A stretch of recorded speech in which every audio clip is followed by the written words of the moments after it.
The commissioner of the National Football League is here, and you can very easily say, without any qualifiers, one of the most influential people in global sports.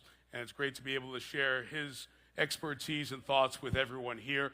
Roger Goodell became the commissioner of the National Football League in 2006, followed a true legend in Paul Tagliabue, and has taken the league to places no one, I think, could have even imagined back some 17 seasons ago.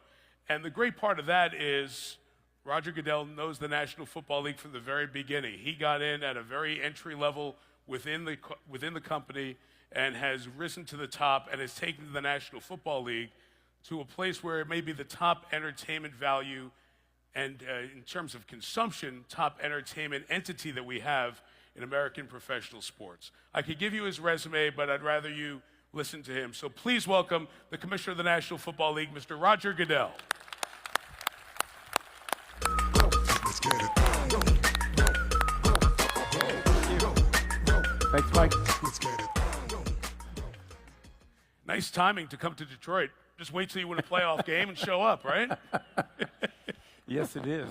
It's great to be here, and I can even dress up in my Lions gear, so that's good. There you go. Yeah. Duly noted, right? Wow. I know you during the playoffs are keeping an eye on every game and everything that's going on. You were in Buffalo for that game on Monday, but I know you were keeping an eye on what was going on here Sunday. Just as you watched it come through the TV, other than the commentary, what impressions did you get of watching the playoff game here in Ford Field and the Lions' first playoff win in 32 years? Well, you know the great thing about television, you know this, the crowd makes such a difference, right? The enthusiasm, the energy of that crowd comes through the television set. So as I'm sitting there, I could feel the passion, I could feel the excitement, I could feel the pride of everybody in the stadium, and it just was off the charts. And I happened to have a niece who was here because her husband is a huge Detroit Lions fan, so I got him a couple of tickets to come to the game, and they were texting the entire game just off the moon. Best event I've ever been to in my life. And it was just fantastic. So that's for you. So. And we will hear from him later, but congratulations to Rod Wood, team president of the Lions and CEO. He'll join us on the stage, but Rod and the entire Lions group that's here, front office, sales, the business side, the football side, a lot of hard work went into the enjoyment of last week and beyond, so congrats one and all.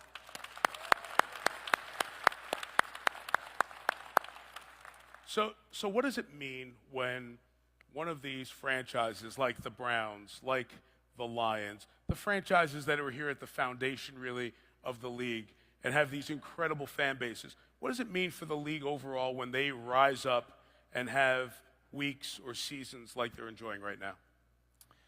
I think it's special when that happens with the founding club, and when it happens after so many years of frustration and disappointment, it makes winning so much better, doesn't it? It's right. It just makes it special. I'm not saying you wanted to go through those years. I get it, but the reality is the league has never been more competitive than it is today. It is harder to win in this league, and it's harder to continue to win. I think 18 out of the last 20 years, we've had a team go from last in the division to first. I think we have 6 new playoff teams this year, which is about average. To have that kind of competitiveness, I think is great for the product and great for the fans, ultimately. And it's hard on teams because it is so hard to win in this league. And so to have the Lions in this case, or the Browns that had a great season, to have that kind of success after those years that are frustrating, it's rewarding. It's great. I mentioned it a bit before I brought you up on stage. You've really watched this league grow in a very unique space as you got started at a lower level in the NFL. The lowest level, Mike. Tell the story, please, if you don't mind. Pardon me? Tell the story, if you don't mind, about your start in the league office. Well, when I was going to college, I always wanted, for some reason, I had picked out I wanted to work in the league office for Pete Rozelle, the commissioner. I admired him. I thought he was extraordinary. I loved what he did. I studied everything about him. And that really became in high school. When I was a senior in college, I wrote a note to my father, said 2 things I want to do to make you proud, and second, to be commissioner of the NFL. He probably laughed out loud when he got it, by the way, and rightfully so. I think there's been 8 commissioners since the beginning of the league, and 3, one still going, hopefully, from 1960. So it was a little unrealistic, but I really, fortunately, just wanted to be part of the league, and I sent my letters everywhere. I have 53 rejections from NFL entities, as clubs in the league office, some of which are my bosses today. And so I have those letters, I keep them. But it's the ability to come in and be an intern, which was a 4-month internship, and the players went on strike literally within a week after I started for almost 3 months. So I thought it was going to be an odd internship, but as it turned out, it was a great opportunity for me to learn and understand and get some exposure. And it doesn't happen without a lot of hard work, but it really happens mostly by people giving you opportunities. I had great mentors, Pete Rozelle included, Paul Tagliabue, so many people that have given me that level of support or that opportunity to really get to this opportunity that I have today, which is an honor and a privilege. Do you still marvel at what the power of the league can mean to areas, states, cities? When you look at Green Bay, I mean, how in the world is that the home of a professional football franchise, and it's the home of one of the most successful ones as well? Do you still truly step back and appreciate the power the league has beyond the 9 or 10 games, regular and preseason, that a team may host? I do, Mike, and it's actually evolved over the years. It's interesting because I always saw the power of what a team does in a particular market and how they rally around that team and the influence it has and how it brings people together. I don't think anybody can bring a community together like NFL football. But what I'm seeing now is what it also means in society, beyond just the home team fans, is the platform and the influence the NFL has. I'll go back to 9/11. Everybody in the sports industry waited to see whether the NFL was going to come back the first week or the second week. What was the appropriate thing to do? We've seen that through all kinds of stages. COVID, another one. How are you going to operate through that type of turmoil and that kind of uncertainty? So I think the league has had this position now where it can actually influence society. The next great thing is how do we influence the global audience? And I believe that that's right in front of us and is going to be the next frontier. I was going to ask you about that, but we'll jump to it now. National Football League plays, obviously, in England, a couple of different markets in Germany over the last few years. Brazil, for next season, is on the docket. What are you seeing as you step back and watch the growth of the international reach of the NFL? Just in tremendous potential.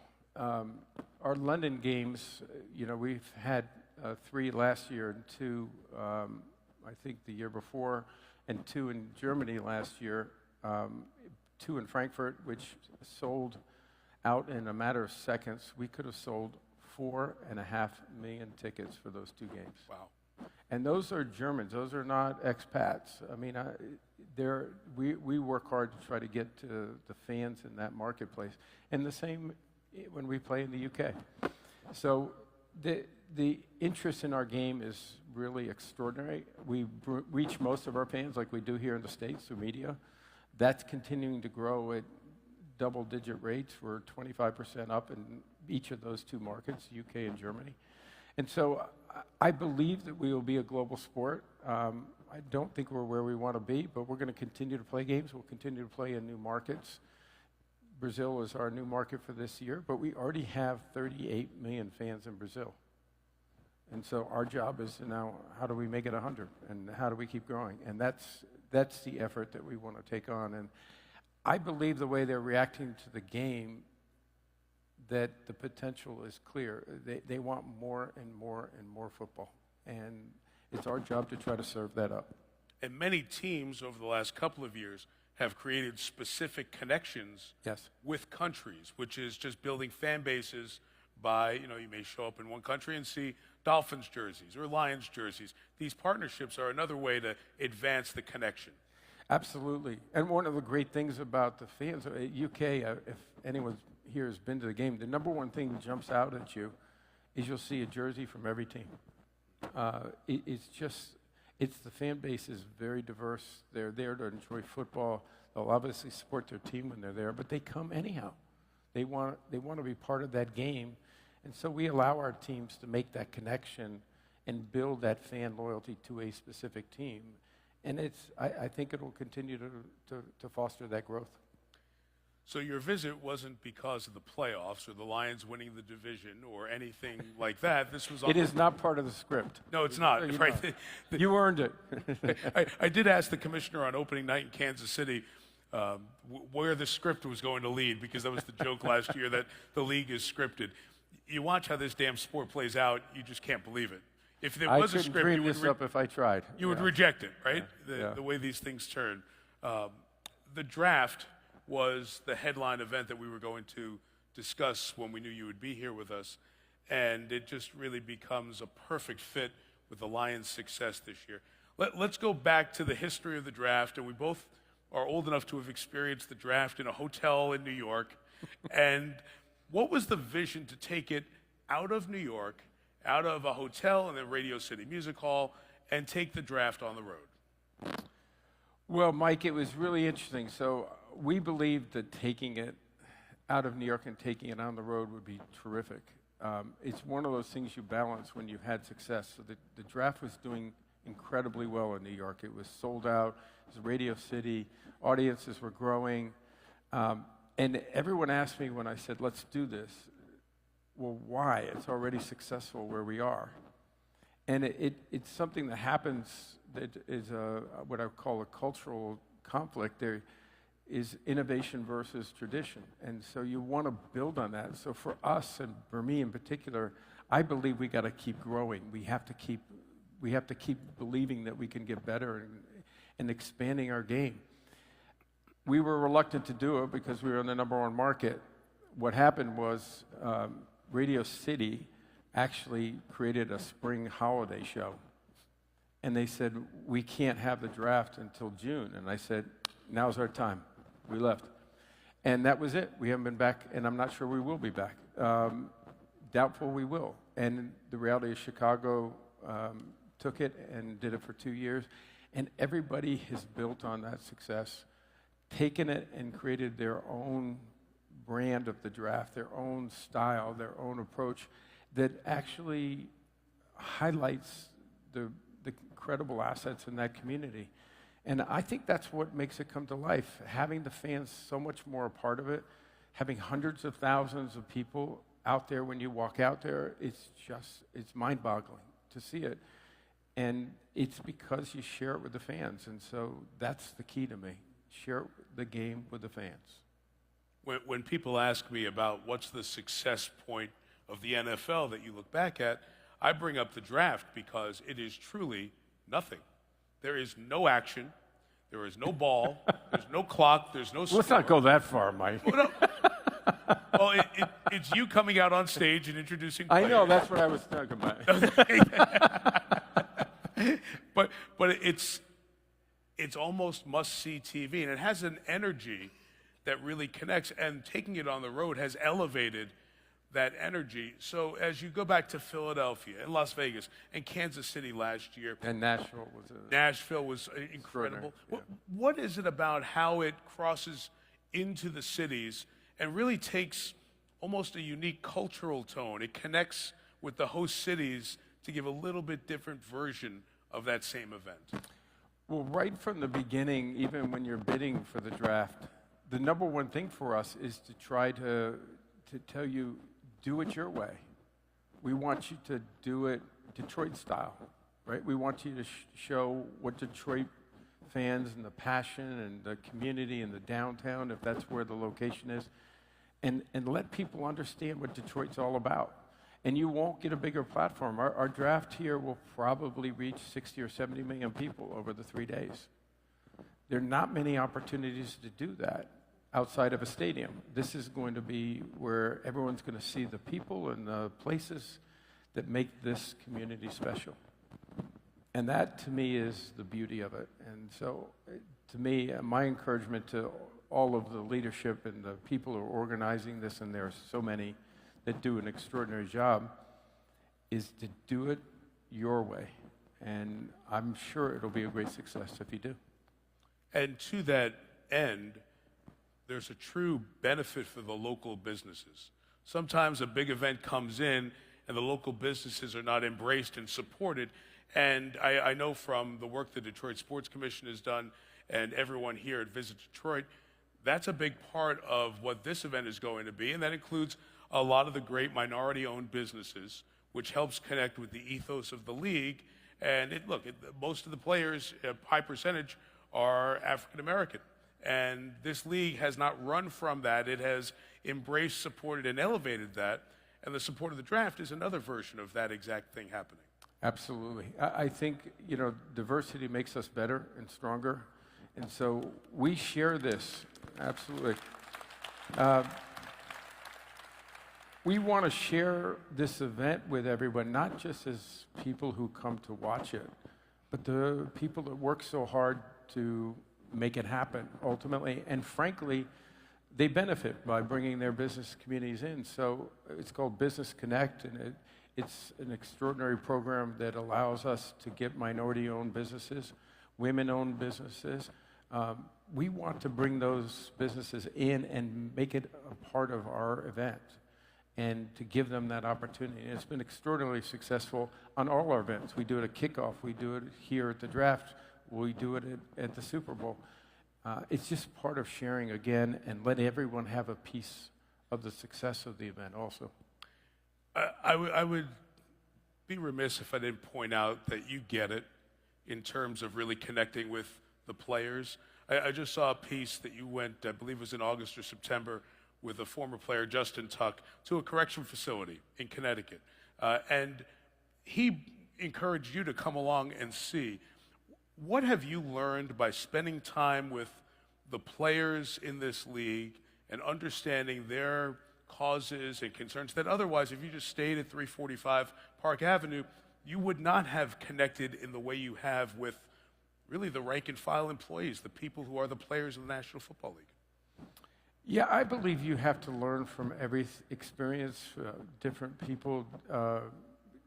Everything you do is a learning opportunity to get better, ultimately, both personally and professionally, and for our league. And I truly believe our players we see them as great athletes, but they are incredible people. They are thoughtful, smart, have strong views. They're frankly born leaders. They know how to compete with the best of them.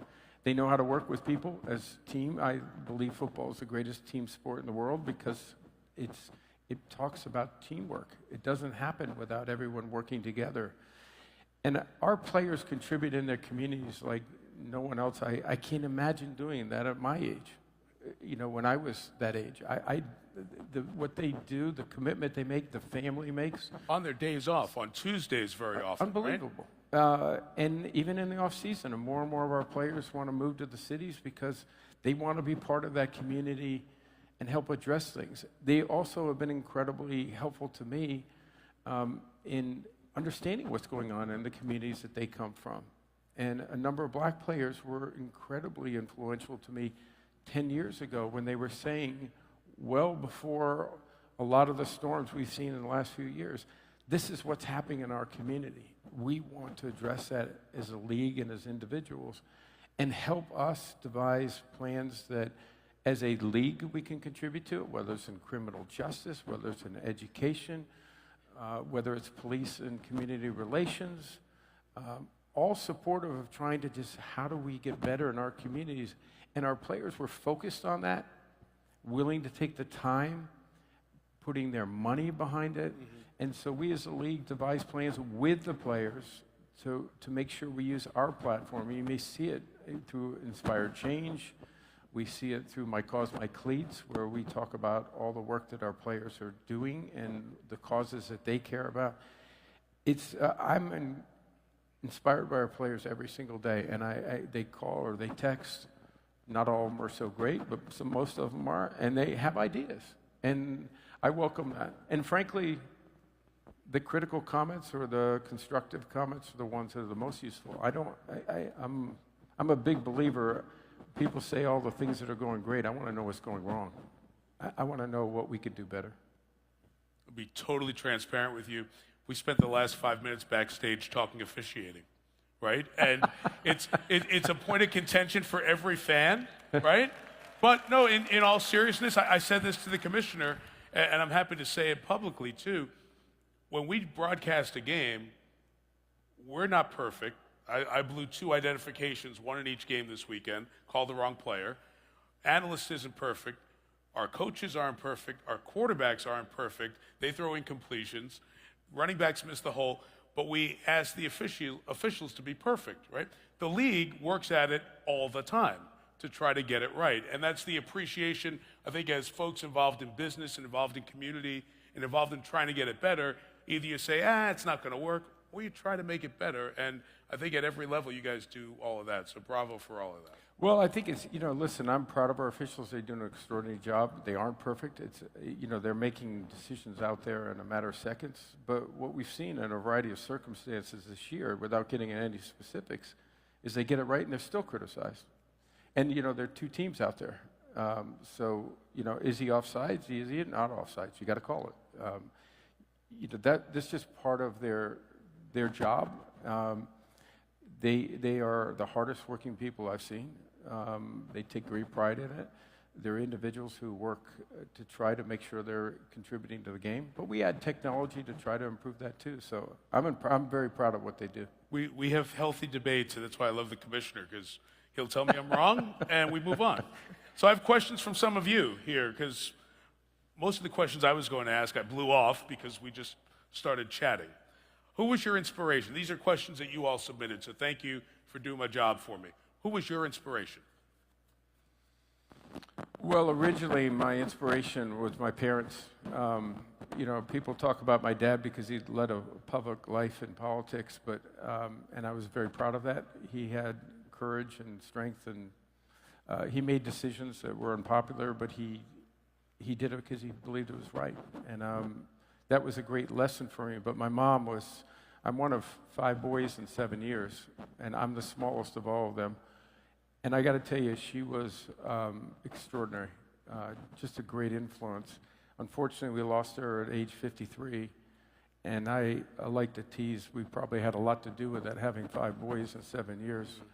But those 2 are my inspiration to this day, to continue to make them proud and to hopefully make them proud that I did it the right way. But I've had so many mentors in my life and so many people that I've had the privilege of being exposed to that have changed the course of my life, some with criticism, some with words of encouragement, some with, hey, did you think about this? And, mentoring is a big deal for me. I believe in it. I believe everyone should participate that in a way that really can help others. So. And seeing a lot of familiar faces in this room, I know a lot of you mentor some of the great people in Detroit, so bravo to you who do that in this city on a regular basis. You've helped make this city come to life the last few years. What will make this the most successful draft in history? I'd go back to what I said before. You do it your way. You show off this community the way it deserves. To your point, what you've done in this community is amazing. I've been coming here for decades. You see what you've done physically in the downtown area, but it's really as much about the way you've come together in the public and the private sector, and you've rallied around this community. And I think people in the world should see it, and you're going to have that opportunity. So if everyone sees what Detroit really is, and the passion of the people in this community, that will be a successful draft. Well said. Other than the winter weather, why was Detroit selected for the 2024 NFL Draft? You know, I've been always seeking to try to have a draft where it's also snowing at the same time. So that would be a cool moment, right? So It's happened in April before. it happened. I'm from Western New York, so believe me, I get cold and I get snow. I understand it. You know, I think it was really this can-do spirit. I give a lot of credit to the Detroit Lions. Rod, I think, has stepped back to do the next segment, but they believed that this community should be on the stage, and they pursued it very aggressively. They brought the business community together along with the public sector, and the leadership here has been extraordinary. And just a commitment to say, we're going to do this, and we're going to do it in a way that is something you'll be proud of as the NFL, but also our own community. And we didn't hesitate. We thought this would be a great place for the draft, and we have no doubt about it. I'm going to jump off your list of questions for a second. Your wife, Jane, did a wonderful documentary, produced it, on 4 of the amazing women who had seen so much of the history of the National Football League. And Martha Firestone Ford was one of the women involved. And I know that you are always so good about being fair to all 32 franchises and the ownership and the people and the teams, but I'm sure that it makes you feel good to see Martha, Sheila Ford Hamp, the entire Ford family that has meant so much not just to this franchise but to the league, be able to enjoy not just what happened in here and this season, but also the draft being here in Detroit this coming spring. Well, came here for a game earlier this season, and I didn't think I'd get invited back because when I left, you were 17 points down, as I recall. And usually I don't get a re-invite. As soon as I left, before I got to the airport, you were winning. So that's how great it was. But sitting at that game between Sheila and Mrs. Ford was a memory I'll take with me for a long time. I mean, Mrs. Ford's seen a lot of football, and one of the other women that my wife did that series on was Virginia McCaskey, who is 101 years old and has seen a lot of football. So sitting with them and hearing their perspective and how they look at the game and the knowledge they have about the game and the history was really beneficial to me. 2 last questions. Do you foresee the Super Bowl returning to Detroit? Super Bowl 40 was held here in 2006. I don't know if they believe in that. What I probably say today is let's go kill the draft, and then we'll take that one on next. Gotcha. Good answer. And lastly, what does the Lions' success this season and hosting the draft mean to the Detroit community from your perspective? Well, you're better to answer that, but I would say from my perspective, again, it's a tribute to this community. None of that happens without a lot of hard work. It's hard to win in the NFL. To have a franchise turn around the way you've turned this franchise around, and so many people deserve credit for that aren't here today, but will be here on Sunday. But the fans also deserve a lot of credit for that. Your loyalty and your continued passion for it. It's great that it's coming together. And winning is hard in this league. Getting drafts is hard in this league. And I think I mentioned to you at the kickoff game, one of the things I was most impressed about at the end of the season, all of our games are Sunday afternoon, and we have to reschedule those games the Sunday night before. And we had already scheduled the game, but Detroit and Green Bay were playing each other. And there was a strong possibility the game would be meaningless for one team or the other. As it turns out, it was meaningless for Detroit as far as making the playoffs. But that game is what showed me what the Detroit Lions were all about. They came in and beat the Green Bay Packers in Green Bay. And that was the start of saying this team has a character and a culture about it. And we started the season with the Detroit Lions, and that was intentional. And it was all because of that game, in my view, of let's see how they do when they go play the world champs in Kansas City. And they went and won. And that was a statement game. So you guys have earned it. And it'll be exciting to be here April 25th through the 27th as we see fans from all over the country. That's the great part of the draft. And Canada. We're Canada. bringing them in from Canada, too. Absolutely. Come on over the bridge as well. And that's the neat thing about the draft. You see the draft, and so many fan bases are represented with their hardy and loyal fans. We all know how easy it is to get in and out of Detroit and drivable for so much of the league. We're going to have a heck of a turnout. And I can promise you the Detroit fans in the audience will cheer for you when you come out to start the draft. I don't think so. That's not part of the tradition. I'd be actually really disappointed if I hear that. So. Well, let me say that they should, because we all enjoy the National Football League on a regular basis on Thursdays and Sundays and Mondays, and a lot of it is the players, but so much of it is what the folks in the league office do on a regular basis that we don't see or think about.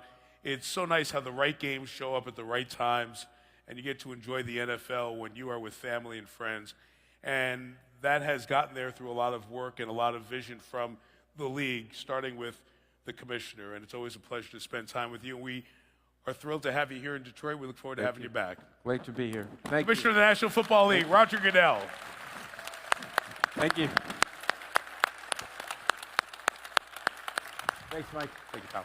See you later. Always good to be here. Same here. Thank you. Thank you.